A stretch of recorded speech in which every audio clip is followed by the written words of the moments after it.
Several days would begin to pass since the Dark Seismic event, where things had mostly gone normal for Invincible.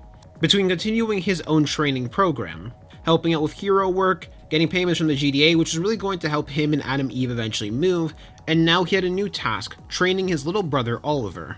Fortunately, because bonds hadn't been cut between him and Cecil, he had Cecil's support with doing so.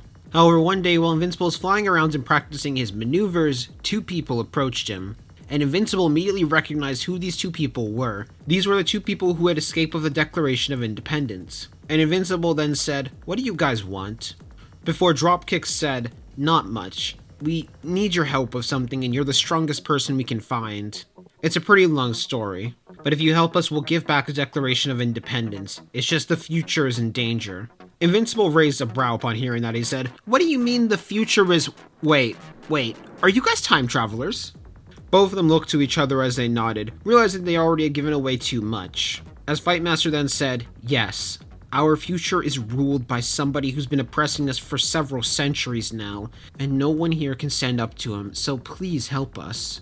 Once Invincible heard that, he nodded. He was curious though at who this possible threat was, and a part of him wondered if he could do this without having to kill somebody.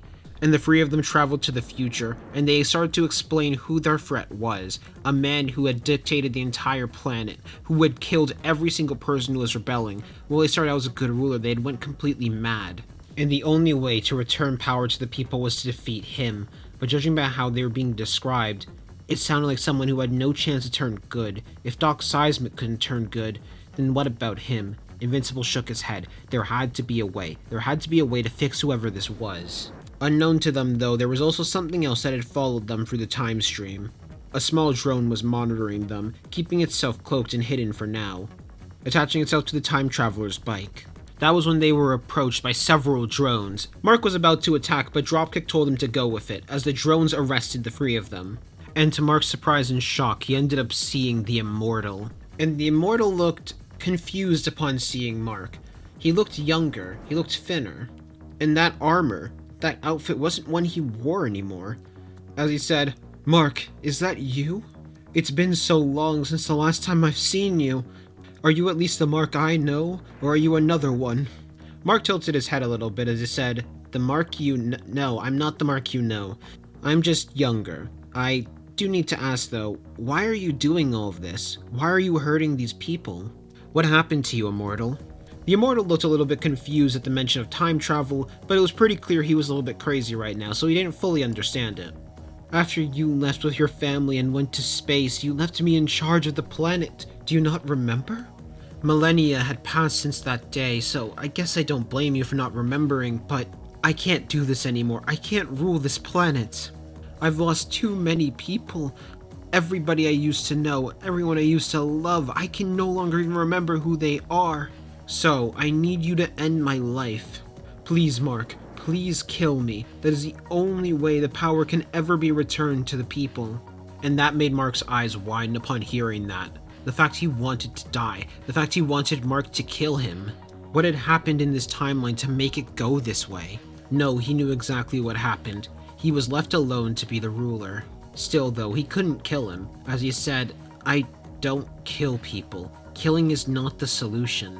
The Immortal, though, was quick to interrupt as he said, "That is false and you know it. I've seen you kill several of the threats to our world, several of the threats to our planet. It was necessary, and you managed to lead the planet to greatness, and then you left me in charge. Your one blight, your one mistake." And that silenced Invincible for a couple of seconds, not because he agreed, because of something he realized in that moment. He was fated to eventually have to kill people. Him in the future had already realized that this path was wrong, or at least gained the belief, and he was now going on a separate path. But he shook his head. He couldn't believe that. He didn't want to believe that. He didn't want to believe that death was the only option for some people. As the Immortal continued to speak, "This is what I intended to become, a threat that could only be handled by being killed, so please kill me. I have become a threat to the world that cannot stop." Invincible then raised a brow as he said, "If you want to die so bad, just throw yourself at the sun. You don't need me to kill you." But the Immortal shook his head in disagreement as he yelled, "I can't die that method. I am the king. The king cannot die by his own hand. What type of pathetic king is that? The king needs to be defeated for power to be returned to the people." And if you won't do it by me asking, then I'll force you to. Before he flew right towards Invincible and landed a hard punch right on his face. However, it only sent Mark backwards by a couple of inches. Before he landed a hard punch right on his stomach, sending him flying towards one of the walls as he said, "No, I am not going to kill you." Immortal slowly forced himself off of the wall. He had to admit that blow hurt. He was just as strong as he remembered. Though in truth, he never really did experience Invincible's full power. However, he could also tell something else. Even now, Invincible was still holding back. As Immortal then said, "Use your full power. That is the only way you can stop me. If you leave, things will only get worse for the people."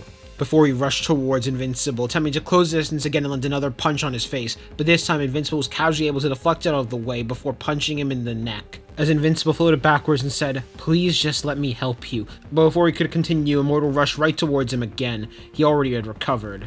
"I've heard those words from you so many times before. Nothing but lies. Nothing I can trust. The only way this ends is death."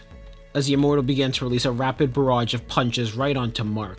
Mark was just barely moving out of the way on time. Of course, he could have moved much faster, but he wasn't. Attacking Immortal clearly wasn't going to help in the situation. Plus, he just wanted to talk with him. As the Immortal then said, "Please, Mark, we were friends once. Grant me mercy and kill me, please." That was also when the door opened. As Invincible and the Immortal both saw Dropkick and Fight Master in the doorway. As the Immortal then said, "I will show you why you need to kill me, why I've become a monster," before rushing at full speed towards both Dropkick and Fight Master. However, before he could even reach, Invincible quickly closed them off, moving right in front of the Immortal and punching him back into the ground, as he said, "No, I'm not going to allow you to hurt them." A focus entered into Immortal's eyes as he said, "The type of hero that is held back by inaction from saving people is a type that gets more people dead in the long run. That was the mistake you made with so many others. With Doc Seismic, with Powerplex." The Immortal saying that was enough to catch Invincible off guard, leading the Immortal to once again rush right at Dropkick and Fight Master. At the last moment though, they were able to push each other out of the way. And right as Immortal moved in order to try and choke Dropkick, at the last moment Invincible was able to push him out of the way, slamming Immortal into a wall. Mark was angry, but more than that, he was starting to see what the Immortal meant. He wasn't someone who could be fixed, he wasn't someone who could be helped. He wanted death. And he was right. Mark had up to this point been showing in action. But he did say, "I'm sorry, my friend. I will make sure this doesn't happen to my Immortal." Before in a swift chop, he completely sliced off the Immortal's head. Invincible then looked over to Dropkick and Fight Master and said, "He's not dead. More like in a coma. Keep his head and his body away from him at all cost." However, there was something off that both of them were able to notice. Even though he had won the day and gotten their people freedom, he didn't look happy. It looked like emotions had been drained from his very soul. As Mark looked down to his blood-soaked hand for a moment, the blood that landed on his hand from chopping the Immortal. He then closed his fist. He had a promise he was going to uphold no matter what. No matter how this happened to the Immortal, it wouldn't happen to his own. As Cecil's words looped in his head again. And more importantly, Anissa's words looped through his head again. If the Viltrumite Empire was in control, would they have been able to stop something like this from happening? Maybe, but that was not for him to know. Everything was hitting for him at once. For the first time ever, he had fought against someone he needed to kill.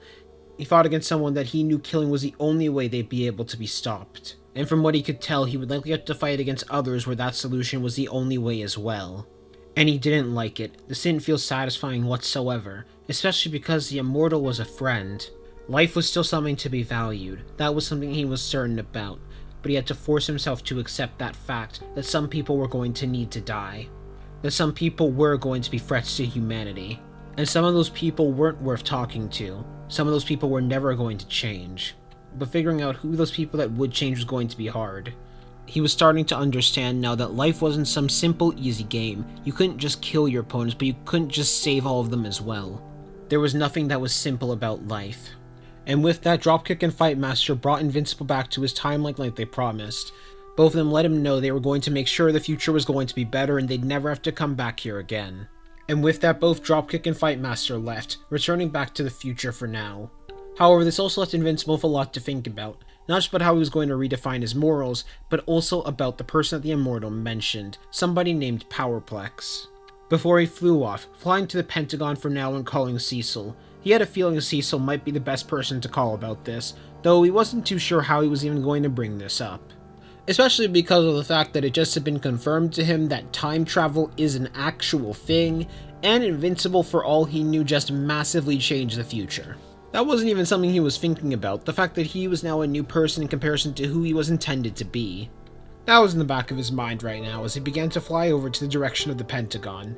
Meanwhile, in another dimension, a man was currently sitting down watching several screens. A man who was wearing a red cape as well as a hood. One of the few people capable of traveling the multiverse. One that had been wronged by another Invincible. Or at least in his mind had been wronged. Angstrom Levy. He had a plan to get revenge on that Mark's universe. While he still held the belief that every single Mark did turn evil, some of them did take a lot longer than others. This was one of the Marks that Angstrom Levy had set his eyes on to participate in something he called the Invincible War. Though convincing him to join his side was going to be a completely different matter, not to mention there was an even more difficult part of doing so. He planned to leave behind all the Invincibles he had recruited for the Invincible War in another dimension. But if they were strong enough to resist his technology, and more importantly, more unguarded enough in order to protect themselves, that wouldn't work. Most of all, this Mark didn't seem to be fully consumed by arrogance either. At the same time though, this one did seem a bit more easy to tempt. For now, Angstrom is going to wait and observe before making his next move. Worst case scenario, this just wasn't going to be a Mark he'd go for right now. As his attention returned to some of the other Marks. In deep space, on a planet that had just been conquered by the Viltrumite Empire, two Viltrumites were currently standing there. Floating above the sky and looking at their handiwork, those two Viltrumites were Anissa as well as Lucan. Normally Viltrumites operate on their own, but this planet was a little bit more of a threat, one they didn't feel like risking the life of a potential Viltrumite. Of course, they did have a good feeling that one Viltrumite would be enough, but just in case, better to be cautious. Fortunately for them, they were able to handle this. However, Anissa had something else she wanted to talk with Lucan about. I wanted to ask you, Lucan, I know you battled against Mark a while ago and he spared your life, so why did he do such a thing? And what are your thoughts on the boy? That ended up catching Lucan completely off guard, though he wasn't fully surprised this was what the talk was about. After all, Anissa had been assigned to his planet first, though now that was out of her hands, now it was Conquest who was going to go to that planet. As Lucan thought for a moment before he said, the boy has potential. He was incredibly strong, and honestly wouldn't surprise me if he had surpassed his father by now. However, in spite of that, he has far too weak a mindset to ever properly become a Viltrumite. However, Conquest will most certainly straighten him out. Earth had made the boy weak. So weak that for some reason he chose to spare me, even though he had every opportunity to kill me. Anissa tapped her chin for a moment before she shook her head, as she said, I don't quite agree that the boy is weak. Naive, yes. A fool, yes. But not weak. He is on the verge of becoming like us. He's on the verge of having a similar morality to the Viltrumites. I just hope Conquest will be enough to straighten him out, or he'll be straightened out by time Conquest does arrive. Though truth be told, it wouldn't surprise me if he'd already learned that lesson. And once he does, it's only a matter of time until he becomes more and more like us. And Lucan nodded, though there was still some conflict brewing within him. Sure, a part of him still felt that Mark was weak, but at the same time, it wasn't like he wanted to die either. For the past few months, he had been thinking about this. He had been thinking about how he felt. Though most of it he was trying to suppress. He was still alive, which meant he could still be serving the Viltrumite Empire. It was Mark's weakness that spared him. Or as how Anissa was framing it, Mark being so naive. But a question was now starting to form in the back of his head. Was this really him being naive? Was that mercy really a weakness? He shook those thoughts off for now, as both Anissa and Lucan suddenly got a distraction, an alert. The Viltrumite prison that was containing Nolan had been broken out of. Alan, Nolan, as well as another prisoner known as Battle Beast had escaped. Furthermore, two Viltrumites were also found dead at the site. Things were changing at a faster rate than either of them could really have predicted, and now there was a callback for both of them to return back to Viltrum at once to prepare their next moves. And with that, the both of them took off, flying back towards planet Viltrum as some of the Viltrumite ships began to fly in, technology they used in order to make the planet theirs. We now return back to the GDA, as Cecil looks up to the ceiling, currently taking in all the information that Mark had just given him. Okay, let me get this straight. You just went to the future, killed the immortal who apparently was ruling over our planet because you put him in charge of the planet, which that in itself is confusing. For what I think are obvious reasons, none of this is going to leave our office ever. Because now we have to prepare for the possibility of not just threats from now, but also the future, and the fact the multiverse exists. And I don't mean like alternate dimensions like the Flaxen portals, but I mean like alternate timelines, which now I'm gonna have to classify. This is gonna be a pain. Sorry about that, kid. Okay, I can focus on that later. So, yeah. Invincible then shook his head as he said, "Don't worry, it's fine, I get it. Like, I'm still coming to terms with the fact that time travel is an actual thing, and confirmed to now exist. And we have a multiverse in that way too, but yeah." Cecil then moved a hand onto Mark's shoulder as he then asked, "So, you had to kill the immortal because he became corrupt and took over the planet, and basically enslaved everybody. So, that's clearly one shit way to start your day. How do you feel about that? Because not just was that your first time actually having to kill somebody, it was also somebody you knew really well." That led to another sigh coming from Mark before he said, "I think I finally do understand what you guys mean. Or, well, I understood before, but I agree now. Seeing what the immortal had become, seeing that he became a threat that never was going to change, that had no chance at redemption, that death was the only answer. It showed me that people can be like that. If heroes, people who had always been heroes, can turn into monsters like that, there are certainly going to be more people like that. I have no intention to always fight to kill either. I still think life is precious, but I'm going to be a lot more willing to kill. Only after I can guarantee that death is the only option for them. I don't think them being strong is enough for me to say they are a threat where death is the only option, but if they are truly evil, then I will kill them. For example, if Doc Seismic does break out of prison again, I will kill him next time." And Cecil nodded as he said, Good, I'm happy to hear that, but you still ignored the question.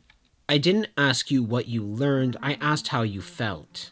Though it's okay if you don't have an answer. You just went through something even more complex than most people ever have to go through." And Mark took a moment to contemplate how he felt about it, to contemplate what to say, before saying, "I hated it. I hate killing, and I still do hate doing so. Even though I objectively won, even though I saved the future, I don't quite feel like that. I'm just not really happy there wasn't another way to do it. So I'm going to continue working, trying my best to figure out a way to make it so a world like that doesn't come to be. Try and figure out a way where unnecessary killing like this doesn't have to happen. Though I also know my power isn't going to be the answer to that either. Truth be told, I'm not quite sure what the answer is going to be to finding this world, but I'm going to find it no matter what. I'm going to make sure that this is not going to have to happen ever again." And Cecil couldn't help but smile upon hearing that. This was different. Mark wasn't searching for a simple answer like getting stronger anymore. He understood that that wasn't the answer. He was starting to understand that people were a lot more complicated, but also that not everybody needed to die either. He wasn't going down the full path of a Viltrumite. And more than that, he still ultimately wanted to be a hero. He still ultimately wanted to help people and prevent things like this from happening again. This led Cecil to patting him on the shoulder before saying, "I'd recommend getting some rest for tonight. If I'm being honest, I think you need it. You can also take tonight off from hero work. You're not going to be operating at your best right now. Instead, have fun. You're still young. So try your best not to focus on this all day, okay?" And with that, Invincible nodded before flying out.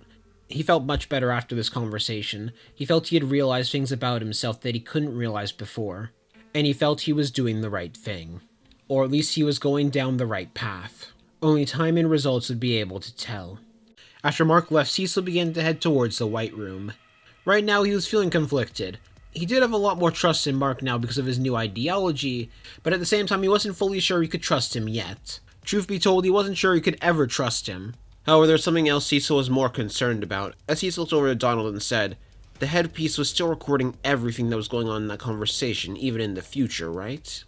Donald nodded, which did remind him of something, as he said, "There was something else that was a little bit more troubling that we needed to talk about that we got from the headphones. Well, it's nice to know we're going to succeed in the future, considering that future even happened to begin with. There's something else we learned. Immortal made an interesting implication, that there were more marks. That there was more than one Invincible. But more importantly, the fact we even know about that to begin with, that means it likely is going to happen at some point in the future. That caused a sigh to come out from Cecil before he said, "Good to know. Continue up with our preparations. How is recreation and integration of Doc Seismic's kaiju into the reaniman going?" Calling Donald to bring up one of the tablets, he said, "Good so far." The fact that our Earth had beasts like this was really impressive to me. Their bodies were incredibly durable.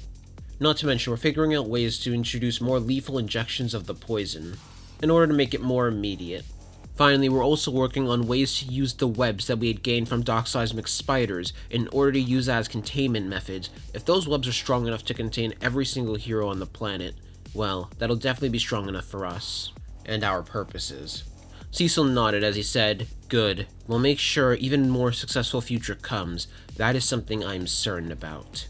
Also flag the name Powerplex. In case that name ever comes up again, I want to be ready for it.